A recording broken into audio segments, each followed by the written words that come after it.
2026.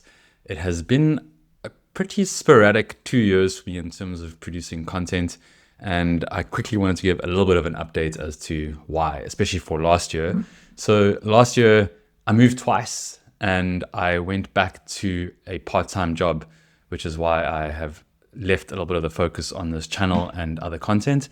And yeah, I'm working for a nonprofit that I used to work for, and I'm working as a business analyst, and it's providing a lot of grist for the mill, a lot of purpose, and taking up a lot of time as well. So that is why there's been less content.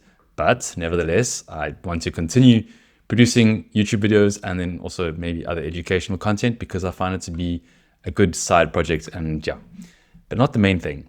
Anyways, how I'm using the tools for Logseek. I get this question a lot. So in the comments, in questions, and thank you for still submitting those. I am busy answering some from even the last few years. Logseek is my long-term memory bank. I also use it as a personal content library. So any notes on things that I'm reading all goes into Logseek. I also use it as a writing repository. So all my writing starts in Logseek. It now ends up on my blog, One Staggering Mind, but like everything starts in Logseek. And then also journaling. And there's a bunch of other things, all my scripts, everything, even for like the Tana content would start here. So Tana I use for project management. I also use it in a professional context, especially with the calendar integration. So integrating the meetings, taking notes on that. I use Fathom to record my work meeting notes, and all my Fathom links go into Tana.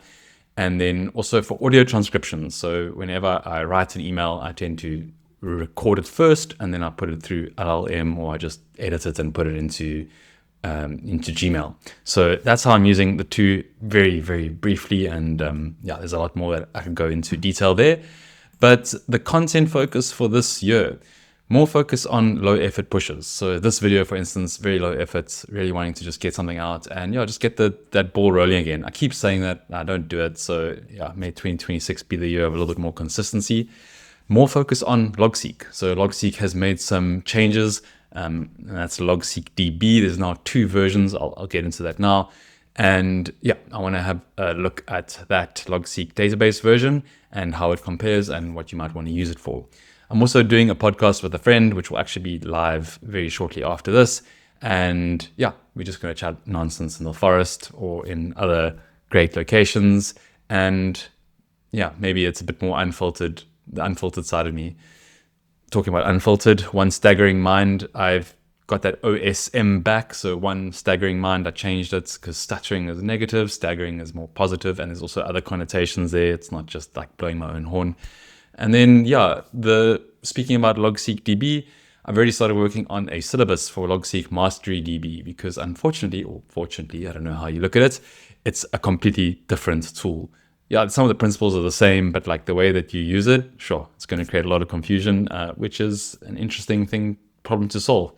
And then making Logseek Mastery evergreen. So I've been already working on taking out the second part of the course, which is workflows and systems, and uploading it to a private YouTube list that will then eventually be sent out to everyone who's bought the course, because I want that content to remain live should you ever want to be able to access it, but to not make it a sort of full-blown 100 videos course, because I think people are just turned off by that. And to be honest, I put so much effort into it and I think it's going to waste. So yeah, I'm trying to consolidate all of that. What I also wanted to show is the things that I'm working on. So in drafts, changes I've had to make in my note-taking approach, my first impressions of Logseek DB, and then getting started on Logseek, typical beginner questions, because that's going to come up a lot, and especially with this difference between Logseek DB and Logseek OG. And then, yeah, my writing workflow is something which I might want to look at again. It's always a consistently evolving thing. It's very, very unstructured. I don't have like a set way of doing things, but yeah, I think people might find value in that. Then this comparison between DB versus OG. Templates update, why I've stuck with Logseek, because I've tried to move away. I would have loved to have moved away to Obsidian. There was a time when Logseek was quiet for a long time in terms of development, and you know, Obsidian's got a much bigger market than anything. So thinking from like a business perspective, I would have gone to Obsidian much sooner, but Logseek just really works for me. And now I don't have to think about it from a business perspective because it's not the main thing anymore. Unfortunately, content creation didn't quite work out for me long term, or maybe it will, who knows. And then maybe also importing things to Logseek DB. We'll see. I definitely don't want to become like a tech support channel. I cannot sustain that sort of answering comments on a technical level, but I just wanted to give a bit of runway as to what might be happening. So thanks so much for sticking it out, for subscribing, for doing all the things, for still buying the course. It's still very good evergreen content, and yeah, I get lots of positive feedback on it on a monthly basis, I would say almost. So thank you so much, and have a good 2026.